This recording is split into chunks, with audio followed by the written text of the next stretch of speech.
You know, more and more black people are starting to speak up. They're starting to speak up on the community. And I don't blame us because we tired. See, what a lot of people don't understand is that there's a huge difference between regular black folk and ninjas. Let me break it down for you. Ninjas want to stay in their horrible environments. They have no self-respect and no self-control. They go around unaliving, essaying, stealing, robbing. They don't care about each other. They don't take care of their neighborhoods. And they definitely don't take care of themselves. They don't care about their appearance. They outside loud and obnoxious. Bonnets and mink lashes, extremely long fingernails. Wow guys, how are you? Hope you're fine. So I just want to welcome you to my channel here at Yano Show KE. So I just want to give a clap for the new subscribers, whatever country you are following me. So there is this video that I'm going to react on. Black fatigue. So we've seen that black people reacting on this black fatigue, saying that they are tired of white people coming to their live videos or tagging them to the videos and they are tired of racism from white people. So black people have now come out clearly to say about to talk about this white fatigue, and many people have given their description of what is white fatigue. So there's these clips that I want to comment about white fatigue. So I don't know you who is watching me, what is your take on this black fatigue? What is black fatigue? So let us make that in the comment section. But for now, just let us listen or watch this clips of white people reacting on black fatigue. So don't forget to subscribe, like, comment, and share. You know, more and more black people are starting to speak up. They're starting to speak up on the community. And I don't blame us because we tired. See, what a lot of people don't understand is that there's a huge difference between regular black folk and ninjas. Let me break it down for you. Ninjas want to stay in their horrible environments. They have no self-respect and no self-control. They go around unaliving, essaying, stealing, robbing. They don't care about each other.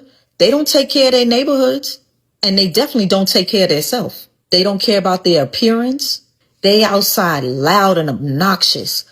Bonnets and mink lashes, extremely long fingernails, sagging pants, smelling like an overwhelming odor of marijuana. And of course they the victim. They still complaining about something that happened 400 years ago, way before their time, way before their parents' time, way before their great-grandparents' time, way before their great-great-great-grandparents' time. Need I go on?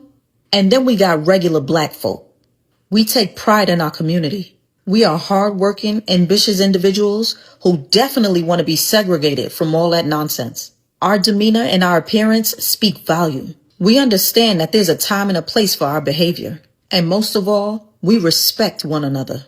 We are not victims. We are the ones without our black card. So yes, black fatigue is really real. Niggas ruin everything for black people.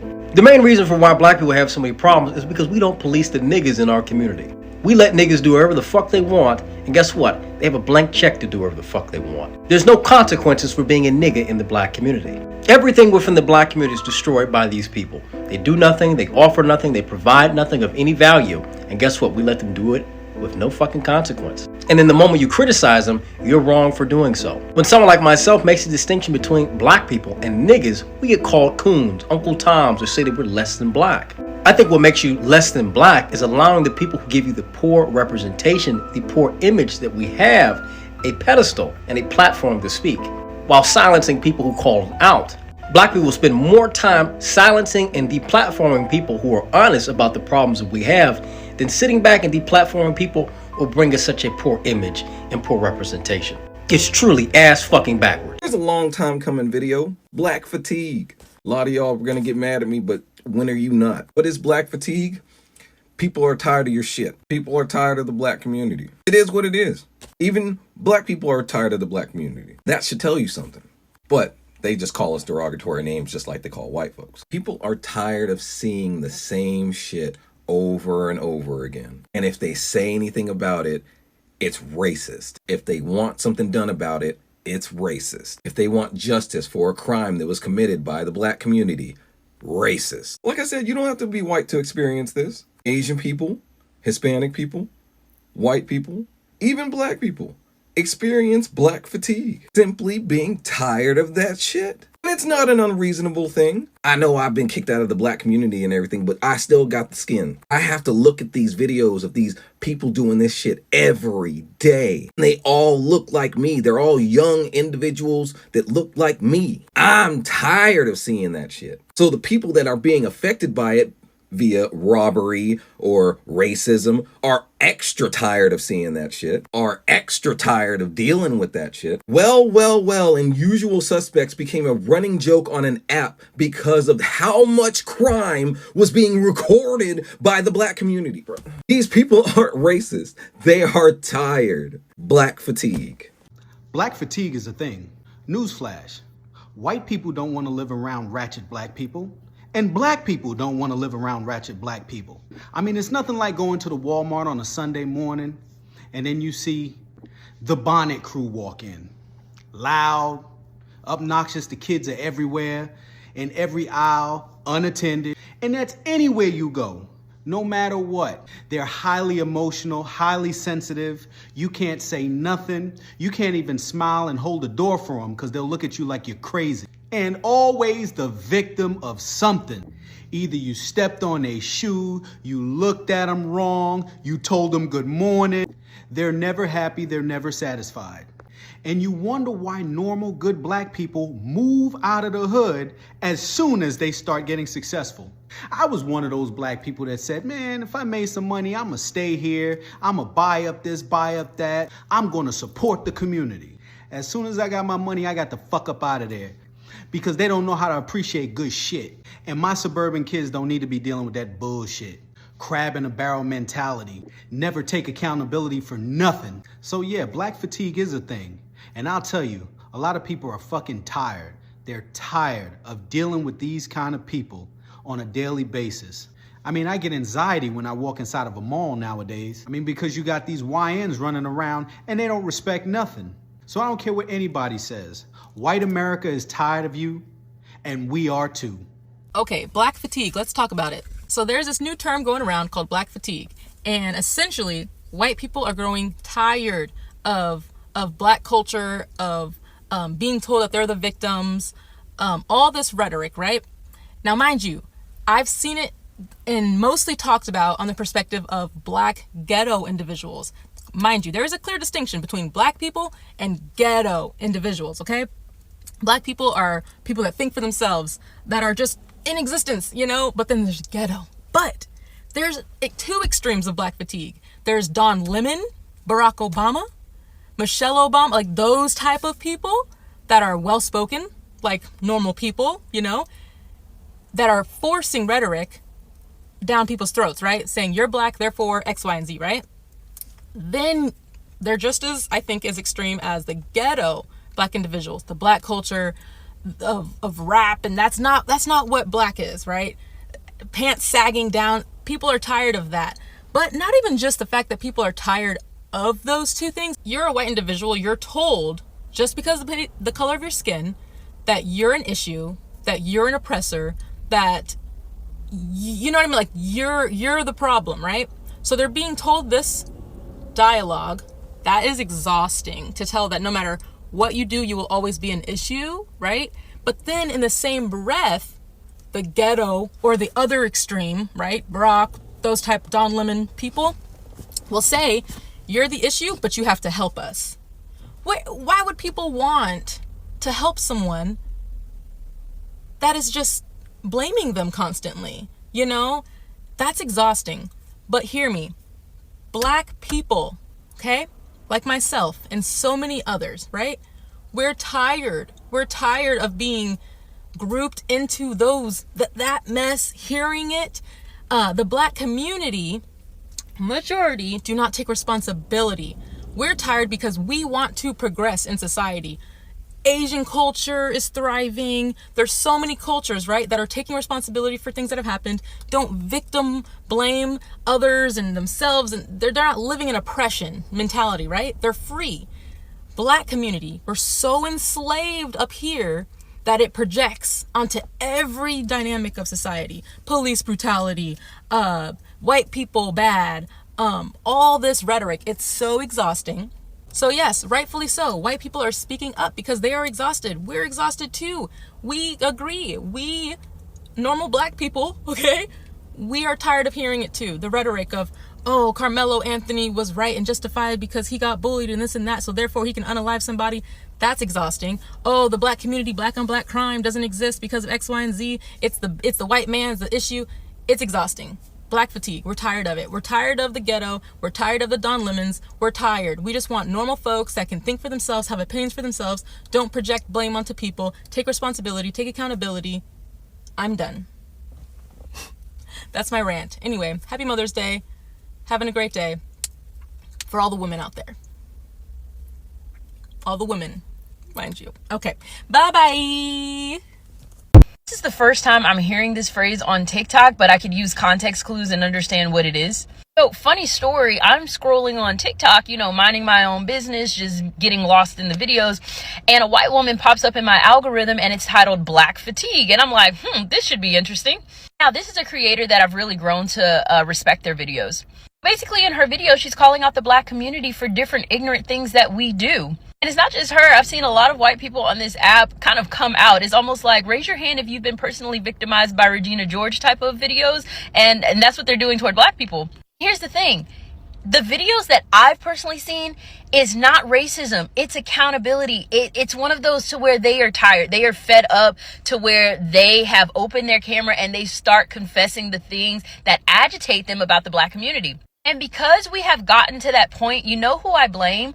The black community. I mean, for one, the actions that they are mentioning is clearly from the black community. Black people in the comment sections are just like, this is racism, this is this, and this is this. I blame y'all. This is what happens when the black community cry wolf or cry racism in instances that's not racism, to where now we have a hard time knowing the difference between what is actually racism and what is actually accountability. We've allowed this to happen because we do not like being held accountable for some of the ignorance, some of the degeneracy, some of the just plain right foolishness that comes out of our community. We refuse to address it. And when we have people who address it, they are called coons. They are called like judgmental. And so now you have white people entering the chat and said, you know what? We're tired of it. We're tired of being called racist for holding y'all accountable to the ignorant things that's happening.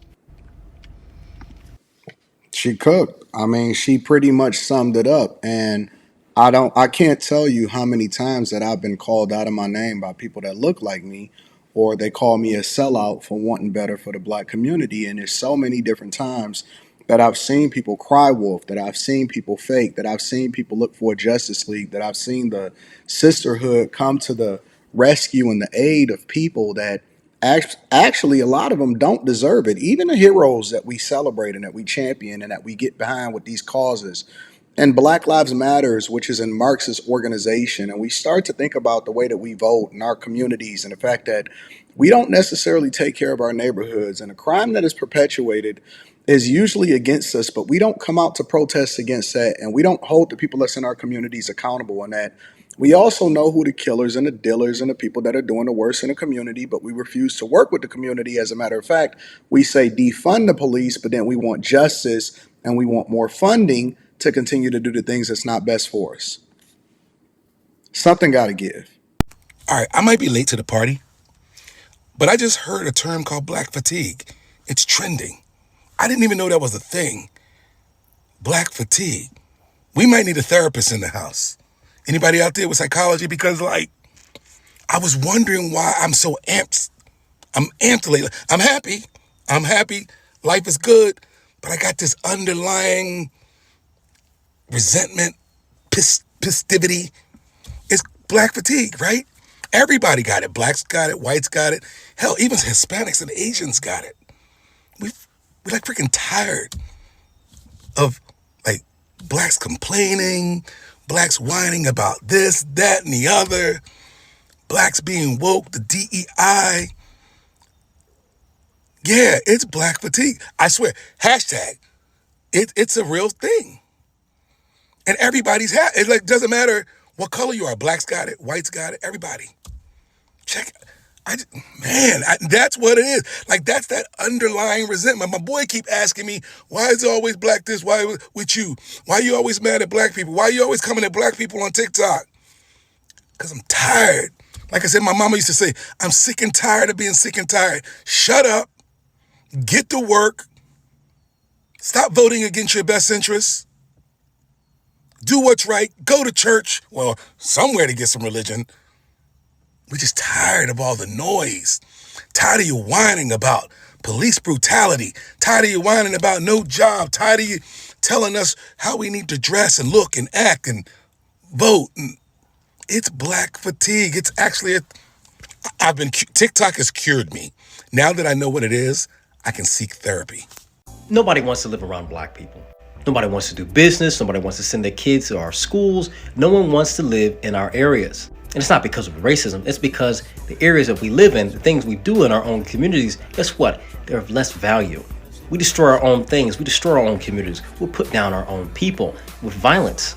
We treat each other like shit. So what makes you think that somebody wants to move into our community and sing Kumbaya with us? And for all you liberal white women like, I live in a black neighborhood. You live in an affluent black neighborhood where a good majority of common black people don't live. You live in a neighborhood where a majority of the black people living there are probably making over $100,000 a year. You're not living with Tyrone and Jamal, Susan. You're living with Marcus and Diane. If we want people to come into our communities and do business, we've got to fix our communities and call out the problems that exist within our community. Nothing will change unless we act. It's not black fatigue. It's not lib fatigue. Listen to what this kid has to say. He hit it. Nail on the head. You want to know what I've noticed these days, mate? Everyone's a fucking victim these days, mate. Even the upper middle class kids are trying to be fucking victims. They call it non-binary. Doesn't mean anything. It just makes you sound very victimized. I'm non-binary. And you want to know something that I think you guys will agree with as well? I just don't care anymore, mate. I like to call it victim fatigue. Everywhere you look, there's a fucking victim you got to care for. Look at me, I'm a victim. No, look at me, I'm a bigger victim. I'm in a wheelchair. It's like the victim Olympics around here, mate. Everyone's competing to be the biggest fucking loser. It's like, how about you stop being a little fucking bitch, mate? Stop begging for attention. Before I moved to the States, I was living in my fucking car, mate. You don't see me fucking going, oh, please, I'm living in my car. I'm a houseless person. I was like, I gotta get my shit together or I'm fucked, you know? I swear, some of you professional victims don't understand how good it feels to be independent and do shit yourself, mate. Collecting mental illnesses and fucking pronouns and all this shit like they're Pokemon cards. I'm a wheelchair, trans, disabled, non-binary, Z-Zim persons of colour. It's like, I don't give a fuck, dog. You've squeezed the lemon, mate. Now there's no juice left, okay? But you want to know the funny part? They fucking hate us. Oh, straight white man. You can't have a say unless it's giving me money. Look at the wave of conservative young men like myself. You want to know why that is, mate? Because my generation of young dudes is sick of being told we're the fucking problem when most of us work blue-collar jobs, can barely afford to get fucking by. But now we're the problem and we got to allocate all our attention to these fucking losers on the internet. To all you professional victims out there, mate, congratulations, you've done it. No one gives a fuck about you anymore. No one cares about your flags, your crying, your neurodivergent non-binary bullshit. Sorry to tell you, but you lost. You lost because you defeated yourself. Thanks for watching. If you want some music that's not woke as fuck, I got a new song out now called Outback Paradise. It's out on Spotify, iTunes. Let me know what you think. Black fatigue, or ghetto fatigue, is a real thing, and no one's staying silent about it any longer. No nationality wants to be involved or bothered by this loud, obnoxious group of people. No one, not even hard-working black Americans. I mean, I'm telling no lies here. Everywhere that group of people go, chaos follows. And no matter where you go, they're there. You can't go on a cruise ship because they done ghettoed it out. Have you seen the Carnival cruise ships? It looks like a fucking barbecue. And if you haven't noticed, it's always the same group of people. You know, loud, bonnets, pajamas, big ass eyelashes that flutter. You know, the EBT crowd. I mean, it's gotten so bad that you won't catch me at a Juicy Crab or a Cheesecake Factory or even a McDonald's for that matter, because they turn those places into shooting galleries whenever someone that looks like them look at them wrong. They have mastered the victim card. Everyone's against them. There's oppression everywhere. And it's always the white man's fault, never their own. But let one of them tell it. They would have you believe that the police is the most dangerous thing within their communities. Wrong. You're the most dangerous thing in your community, which is why the police are there in the first place, to stop you from committing genocide against your own people. Look, no one's going to stay silent to this toxic behavior. And you can call me all the Uncle Toms that you want. But the fact that you're calling me that shows me that I'm saying something with facts. And you wonder why most good black people move out of those communities as soon as they reach success. It's because they want more for themselves. And that crab in a barrel mindset is not conducive to prosperity. There is absolutely no accountability in that community. Most of that segment hate accountability. They hate truth. They hate to look at themselves in the mirror because they would have to face the fact that they're causing their own oppression. You also have the Democrat Party to thank for spoon-feeding that behavior, making you a permanent underclass, and you still vote blue, no matter who. But America is tired, and people have grown numb to your constant cry of racism. Everyone's a racist who doesn't agree with you. But meanwhile, you can be bigots to everybody else. But yes, I say it again, black fatigue or ghetto fatigue is real, and it's time that we say something about it. And please, don't waste your time. If it don't apply, let it fly.